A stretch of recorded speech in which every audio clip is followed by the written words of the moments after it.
Hello students. आज हम आपको बताएंगे एक चार्ट स्फीयर के कारण उसके अंदर, उसके बाहर, उसके सरफेस पे इलेक्ट्रिक फील्ड कैसे वैरी करता है और कितना होता है। ठीक है, तो गॉस लॉ के एप्लीकेशन से हम ये सिखाएंगे कि इलेक्ट्रिक फील्ड जो है हॉलो स्फीयर के कारण और सॉलिड स्फीयर के कारण उसके अंदर और बाहर या उसके सरफेस पे क्या होगा।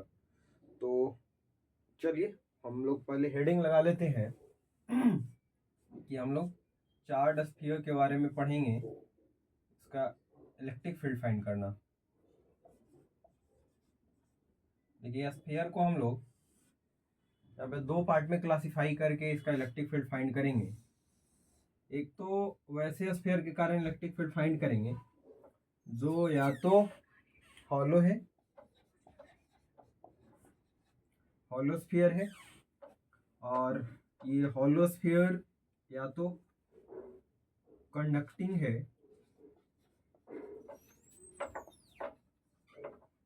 या नॉन कंडक्टिंग है।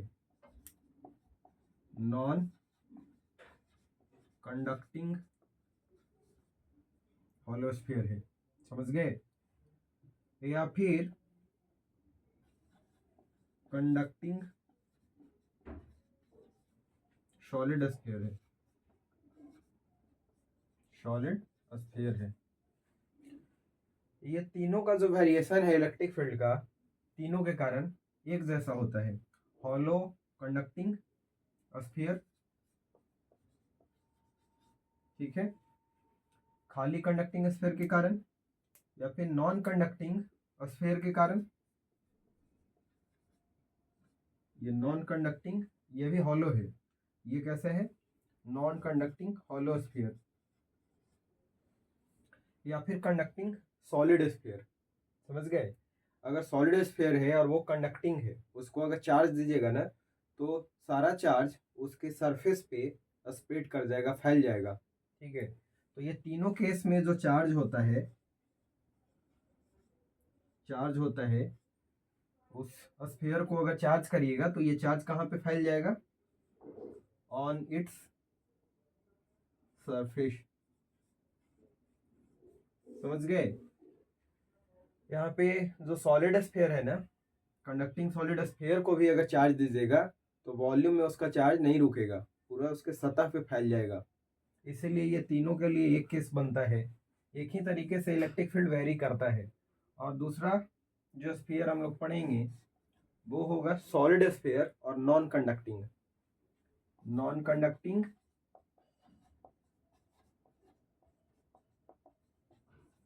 Solid sphere. तो बारी बारी से हम इसको सीखेंगे। पहले ये वाला केस आज डिस्कस करते हैं, अगले दिन हम ये कर लेंगे। तो आज आपको हेडिंग क्या लगाए हैं, लगाना है हॉलो कंडक्टिंग स्फीयर या हॉलो नॉन कंडक्टिंग स्फीयर और कंडक्टिंग सॉलिड स्फीयर। समझ गए? ये चार्ज है, इस पे चार्ज दिया गया है, और चार्ज ऐसे केस में, इस तीनों के केस में चार्ज जो है कहाँ पे फैलता है या कहाँ पे एग्जिस्ट करता है? तो उसके सरफेस पे चार्ज जो भी दीजिएगा इस तीनों टाइप के स्फीयर को, तो चार्ज उसका स्प्रेड कर जाएगा, फैल जाएगा पूरे सतह पे, आउटर सरफेस पे। समझ गए? तो आज ये वाला केस को हम लोग डिस्कस करने जा रहे हैं। पहले हम इसको मिटा देते हैं और हेडिंग यही लगाएंगे हम लोग, electric field due to hollow conducting sphere, hollow non conducting sphere और hollow sorry conducting solid sphere. ठीक है, तो इसको मिटा दे रहे हैं, आप नोट कर लीजिए।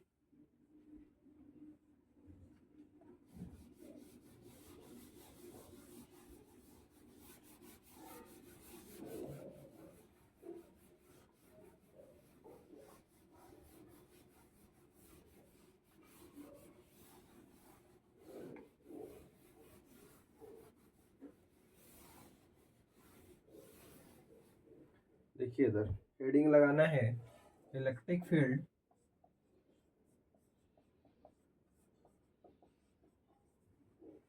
Due to hollow conducting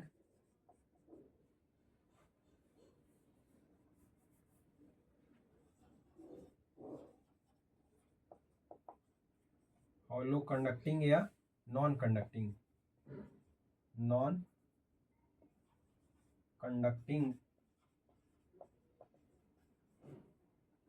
sphere और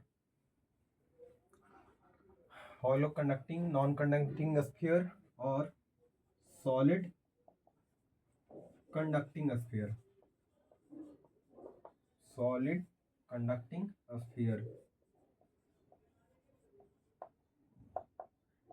समझ गए? तो अगर हेडिंग लगा लिए हैं तो ध्यान से आपको देखना है। तो हम एक हॉलो स्फीयर बना रहे हैं। क्या बना रहे हैं? Hollow sphere. ये तीनों में से कुछ भी आप इसको अज्यूम कर सकते हैं, मान सकते हैं। इसका सेंटर ये हुआ और इसका ये रेडियस है कैपिटल आर। इस पे जो चार्ज गिवन है वो कैपिटल क्यू है, या फिर जो सरफेस चार्ज डेंसिटी है इसके यूनिट सरफेस पे जो चार्ज है वो सिग्मा है। दोनों हम केस ले रहे हैं, दोनों केस में हम फॉर्मूला को ऑब्टेन करेंगे। क्यू टोटल चार्ज लेकर के भी या पर यूनिट चार्ज को लेकर के भी इलेक्ट्रिक फील्ड हम फाइंड करेंगे। अब इस पे ये पॉजिटिव चार्ज जो प्लस क्यू दिए हैं वो रिसाइड कर जाएगा, स्प्रेड कर जाएगा पूरे सरफेस पे। समझ गए? अंदर में इसका अगर मटेरियल भी है, या तो इसको कंडक्टिंग सॉलिड स्फीयर मानिए, या फिर हॉलो नॉन कंडक्टिंग स्फीयर मानिए, या फिर आप कंडक्टिंग हॉलो स्फीयर मानिए। तीनों केस में जो चार्ज दीजिएगा उसके सतह पे, बाहरी सतह पे क्या हो जाएगा? फैल जाएगा। जो आपको अज्यूम करना है मान लीजिए। ठीक है, तो सबसे पहले हम इलेक्ट्रिक फील्ड इसके बाहर, इससे आर डिस्टेंस पे हम इलेक्ट्रिक फील्ड फाइंड करना चाहते हैं। इससे स्मॉल आर डिस्टेंस पे इलेक्ट्रिक फील्ड बाहर में फाइंड करना चाहते हैं। तो हम क्या कर रहे हैं? कैपिटल स्मॉल आर रेडियस का एक इमेजिनरी गॉसियन सरफेस ड्रॉ कर रहे हैं। समझ गए? हमने क्या किया? ये जो स्मॉल आर है इतना रेडियस का एक इमेजिनरी गॉसियन सरफेस बनाया, मतलब एक इमेजिनरी स्फीयर बनाया। अब इस इमेजिनरी स्फीयर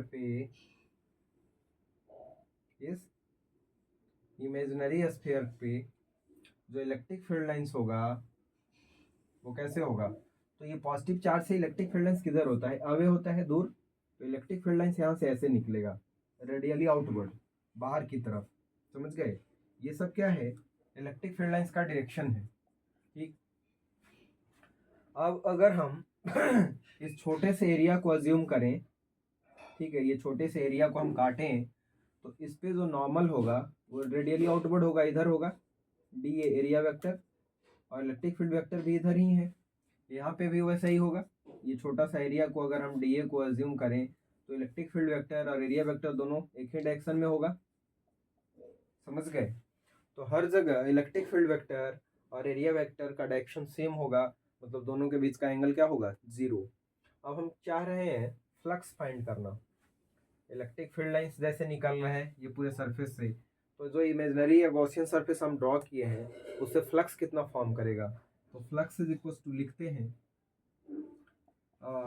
फ्लक्स हम अगर फाइंड करेंगे तो देखिए यहाँ पे ऐसे छोटे छोटे एरिया का एलिमेंट अगर हम अज्यूम करें, ठीक है, और उसको इंटीग्रेट कर देंगे तो टोटल फ्लक्स आ जाएगा।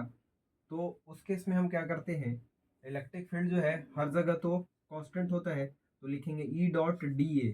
समझ गए? और इसका इंटीग्रेशन कर देंगे, ई डॉट डी ए, मतलब ये छोटा सा फ्लक्स आया, इसी फ्लक्स को इंटीग्रेट कर देंगे तो पूरे सरफेस के लिए फ्लक्स मिल जाएगा। E dot D A into cos theta होता है, और थीटा यहाँ पे क्या हो जाएगा? एरिया वेक्टर और इलेक्ट्रिक फील्ड वेक्टर दोनों एक डायरेक्शन में है, तो थीटा हो जाएगा 0 डिग्री।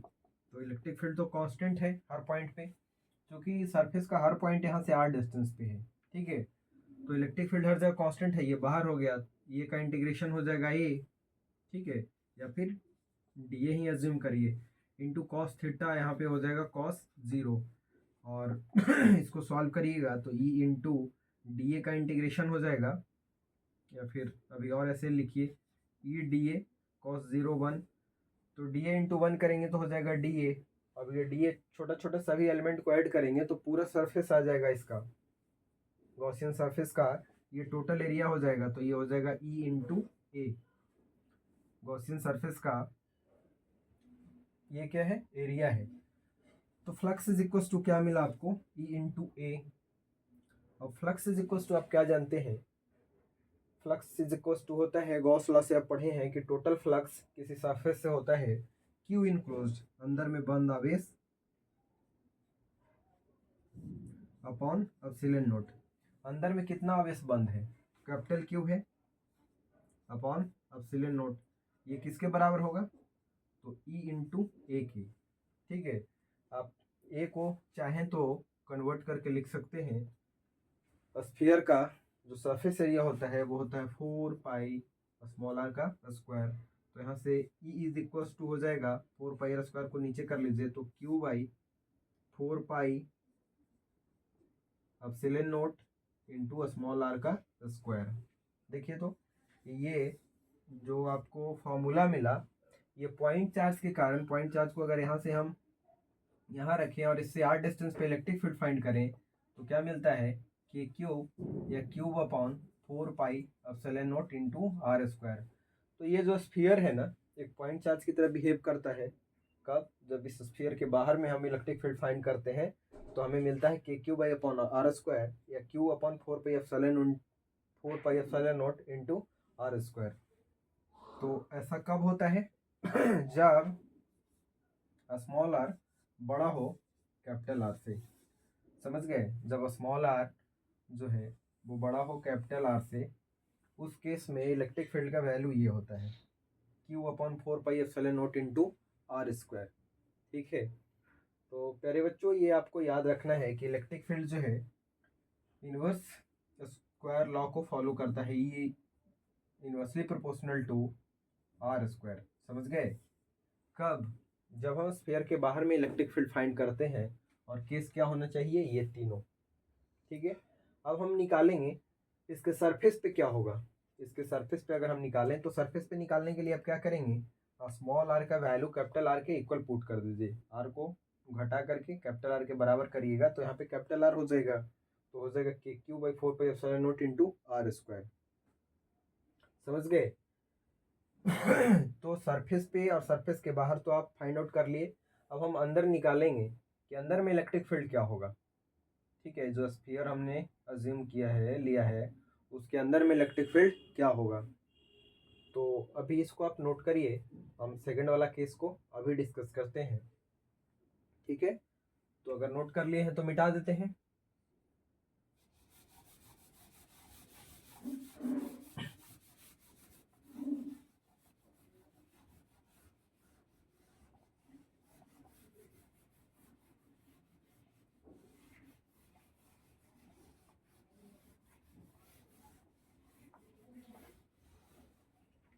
अभी हम कहाँ पढ़े, आउटसाइड में। अब इलेक्ट्रिक फील्ड कहाँ निकालेंगे, इनसाइड में। मतलब सॉलिड स्फीयर के, सॉरी स्फीयर जो हम एज्यूम किए थे उसके अंदर में इलेक्ट्रिक फील्ड का वैल्यू फाइंड आउट करेंगे। इलेक्ट्रिक फील्ड का वैल्यू अंदर में फाइंड आउट करेंगे। तो चलिए हम एक स्फीयर बना रहे हैं। इस स्फीयर को चार्ज किया गया है और इस पे total charge capital Q given है। इसका रेडियस है आर। समझ गए, इसका रेडियस क्या है, आर है। तो हम अंदर में किसी पॉइंट पे इलेक्ट्रिक फील्ड फाइंड करना चाहते हैं। मान लीजिए ये पॉइंट ए है, यहाँ पे हम इलेक्ट्रिक फील्ड फाइंड करना चाहते हैं। ये स्फीयर का सेंटर है ओ। हम क्या करेंगे, एक गॉसियन सरफेस बनाएंगे जो इस पॉइंट से पास करता हो। तो इस पॉइंट से पास करने वाला एक हम स्फीयर, इमेजिनरी स्फीयर बनाए, ये। समझ गए,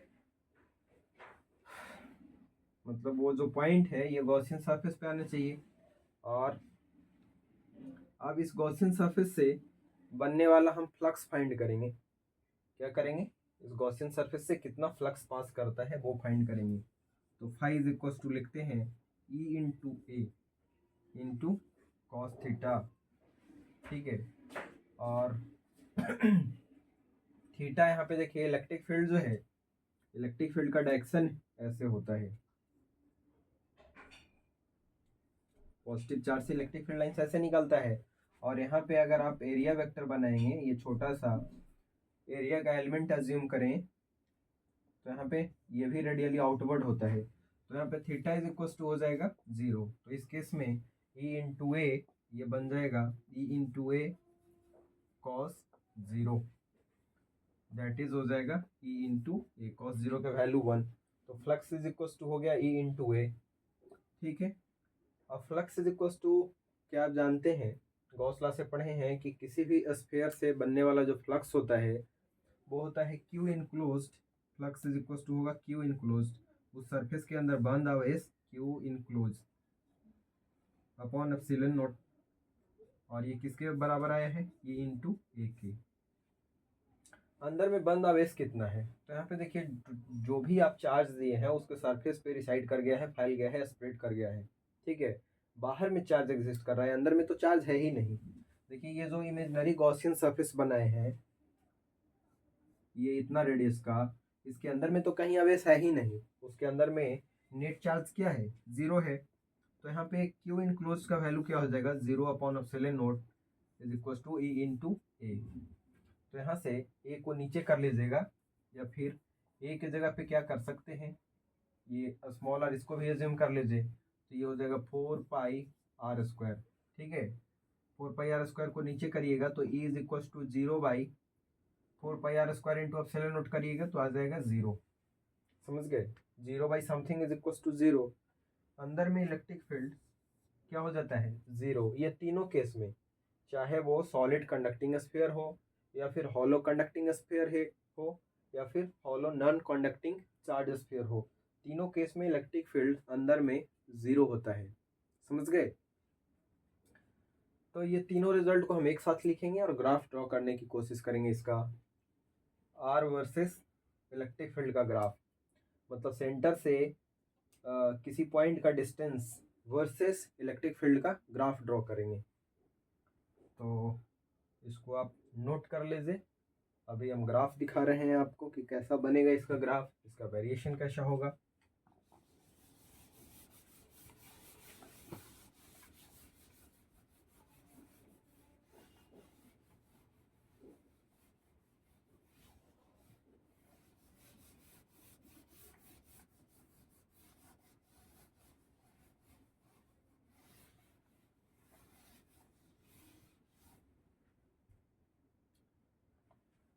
देखिए हमारे पास ये स्फीयर है, हम इसको चार्ज किए, चार्ज इसके पूरे सरफेस में स्प्रेड कर देता है, फैल जाता है। ठीक है, इसके सरफेस पे अपीयर होता है, अंदर में चार्ज नहीं रुकता है। अंदर में अगर कंडक्टिंग समझ रहे हैं तो अंदर में कंडक्टिंग स्फीयर के अंदर में क्या बोलते हैं, चार्ज रुकेगा ही नहीं। मैक्सिमम रिपल्सन के कारण वो जा करके, मिनिमम रिपल्सन के कारण वो जा करके डायमेट्रिकली अपोजिट पॉइंट पे जमा हो जाएगा। मान लीजिए एक चार्ज क्यू है, दूसरा भी क्यू है, तो दोनों क्यू, एक यहाँ एक यहाँ, फिर अगला 2 क्यू। ठीक है, 2 इलेक्ट्रॉन, एक यहाँ एक यहाँ, मैक्सिमम डिस्टेंस पे एक दूसरे से रुके हुए रहते हैं। और नॉन कंडक्टिंग है और हॉलो है, तो बीच में मटेरियल नहीं है, इसीलिए इलेक्ट्रॉन कहाँ पे रुकेगा। और कंडक्टिंग हॉलो है तो फिर इसमें भी बीच में मटेरियल नहीं है, तो इलेक्ट्रॉन या चार्ज अंदर में रुकेगा ही नहीं। इसीलिए सरफेस जो है पूरे इसके सतह पे चार्ज जो है इसके पूरे सरफेस पे फैल जाता है। और हमने क्या किया था, इसको कैपिटल क्यू चार्ज दिया था, या पर यूनिट एरिया में जो चार्ज था उसको हम सिग्मा एज्यूम किए थे, इसको क्या पढ़ते हैं, सिग्मा। और ये सिग्मा को हम कैसे लिखेंगे, तो सिग्मा इज इक्वल टू होता है चार्ज पर यूनिट एरिया। तो टोटल चार्ज आपने क्यू दिया और इसका सरफेस एरिया क्या हो जाएगा, तो ये होता है स्फीयर का 4 पाई आर स्क्वायर। ठीक है, और आपने पढ़ा कि बाहर में जो इलेक्ट्रिक फील्ड होता है, इससे आर डिस्टेंस पे जो इलेक्ट्रिक फील्ड होता है बाहर में, वो होता है E is equal to K Q upon are square. ठीक है, क्या होता है K Q upon are square, या Q upon 4 pi epsilon nought into are square. ठीक है, इसको ऐसे भी लिख सकते हैं। यहाँ ध्यान से आप देखें, अगर हम कैपिटल आर स्क्वायर से ऊपर और नीचे इंटू कर लें तो नीचे देखिए 4 pi into capital r square मिल करके हो जाएगा q by 4 pi into capital r square. ऊपर में क्या बचा, तो ऊपर में बचा कैपिटल आर का स्क्वायर और नीचे में स्मॉल आर का स्क्वायर इंटू एप्सिलॉन नॉट। ठीक है, देखिए इस टर्म को हम क्या बोलेंगे, इस टर्म को सिग्मा बोलेंगे। तो इसको ऐसे भी लिख सकते हैं ना, सिग्मा इंटू कैपिटल आर का square divided by epsilon nought into are square. तो प्यारे बच्चों, अगर सिग्मा के टर्म में आपको इलेक्ट्रिक फील्ड का फॉर्मूला चाहिए तो ये हो जाएगा, समझ गए। वहीं पे आप ये जो इलेक्ट्रिक फील्ड आया है ये आउटसाइड में आया है, कहाँ पे आया है, स्फीयर के बाहर में आया है। अंदर में इलेक्ट्रिक फील्ड क्या आया या फिर सरफेस पे क्या आएगा, तो सरफेस पे आपको चाहिए, तो ये जो पॉइंट है ना इसको खिसका करके स्मॉल आर कैपिटल आर को इक्वल कर दीजिए। तो सरफेस पे चाहिए तो स्मॉल आर का वैल्यू कितना पुट करना पड़ेगा, कैपिटल आर के इक्वल। तो कैपिटल आर के बराबर आप पुट करिएगा वैल्यू, तो इलेक्ट्रिक फील्ड का देखिए यहाँ पे रिजल्ट आप ये ऑब्टेन किए हैं, electric field is equals to K Q upon small R का वैल्यू को अब किसके इक्वल, कैपिटल आर के इक्वल पुट करेंगे तो ये हो जाएगा क्यू का वैल्यू, के का वैल्यू होता है 4 पाई एप्सिलॉन नॉट, तो हो जाएगा Q upon 4 pi epsilon nought into are square. तो सरफेस पे इतना इलेक्ट्रिक फील्ड होगा। और इनसाइड स्फीयर के अंदर अगर इलेक्ट्रिक फील्ड चाहिए, मतलब ये आर को खिसका करके कैपिटल आर से छोटा कर दीजिएगा, स्मॉल आर छोटा हो जाएगा कैपिटल आर से, मतलब इलेक्ट्रिक फील्ड आपको अंदर में कहीं किसी पॉइंट पे चाहिए। तो इस केस में इलेक्ट्रिक फील्ड जो है 0 आया था, समझ गए। इस केस में इलेक्ट्रिक फील्ड क्या आया है, 0। तो अब देखिए कि आउटसाइड में जो इलेक्ट्रिक फील्ड मिला वो इन्वर्सली प्रोपोर्शनल है 1/r स्क्वायर के, इन्वर्सली प्रोपोर्शनल है r स्क्वायर के, ठीक है। और सरफेस पे ये तो कांस्टेंट है, ठीक है, और अंदर में इलेक्ट्रिक फील्ड 0 है। तो आप इलेक्ट्रिक फील्ड वर्सेस इसके सेंटर से डिस्टेंस का के बीच अगर ग्राफ प्लॉट करिएगा, ई वर्सेस आर का ग्राफ प्लॉट करिएगा, तो ये यहाँ पे सेंटर है, यहाँ से स्मॉल आर का वैल्यू अगर कैपिटल आर के इक्वल होगा तो ये वाला जो डिस्टेंस है ये जो है रेडियस को रिप्रेजेंट कर रहे हैं, ठीक है। तो अंदर में कहीं भी इलेक्ट्रिक फील्ड 0 होगा, लेकिन R equals to small R equals to capital R, मतलब रेडियस के बराबर, यानी सरफेस पे, स्फीयर के सरफेस पे जो इलेक्ट्रिक फील्ड का वैल्यू है वो देखिए ये आया है, सरफेस पे ये आया है कि Q by 4 pi epsilon nought into are square. तो यहाँ तक तो इलेक्ट्रिक फील्ड 0 होगा, और small R is equals to ये वाला पॉइंट है, ये जो रीजन है वो रिप्रेजेंट कर रहे हैं small R less than capital R के। यहाँ पे क्या है, तो ये स्मॉल आर कैपिटल आर के इक्वल है। तो यहाँ पे जो इलेक्ट्रिक फील्ड का वैल्यू मिला है वो देखिए यहाँ पे इतना है,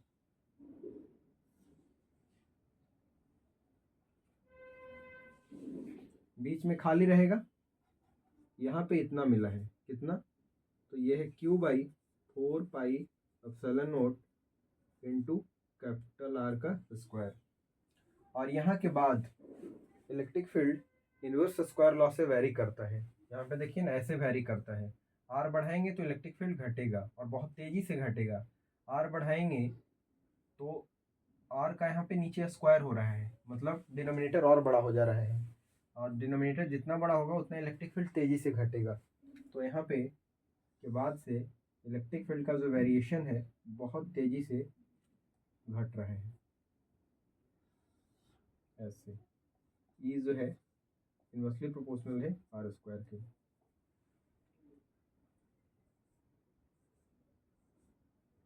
ये आर है, समझ गए, इलेक्ट्रिक फील्ड वर्सेस आर का ये ग्राफ है आपका।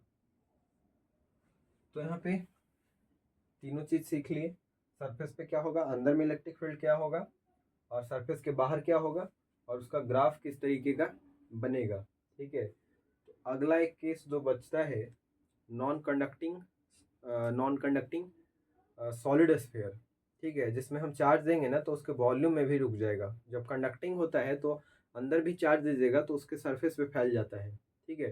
कंडक्शन अलाउ होता है, चार्ज को मूव करने के लिए परमिशन देता है कंडक्शन में जो लैटिस होता है उसका। बट नॉन कंडक्टिंग मटेरियल में ऐसा नहीं होता है। चार्ज जो है उसके मटेरियल के अंदर वो क्या कर सकते हैं, कंडक्ट नहीं कर सकता है, मूव नहीं कर सकता है, इसीलिए फिर जहाँ पे चार्ज देते हैं वहाँ पे रुका हुआ रहता है। ठीक है, तो चार्ज वॉल्यूम में अगर दे देगा तो वॉल्यूम में वहाँ पे एग्जिस्ट करेगा, किसमें, नॉन कंडक्टिंग सॉलिड स्फीयर में। तो ये केस अगले दिन हम डिस्कस करेंगे कि अंदर में उसका इलेक्ट्रिक फील्ड क्या होगा, उसके कारण बाहर में क्या होगा, सरफेस पे क्या होगा। ये तीनों केस वहाँ पे डिस्कस करेंगे, उसका ग्राफ ड्रॉ करेंगे। ठीक है, सो बाय बाय, टेक केयर।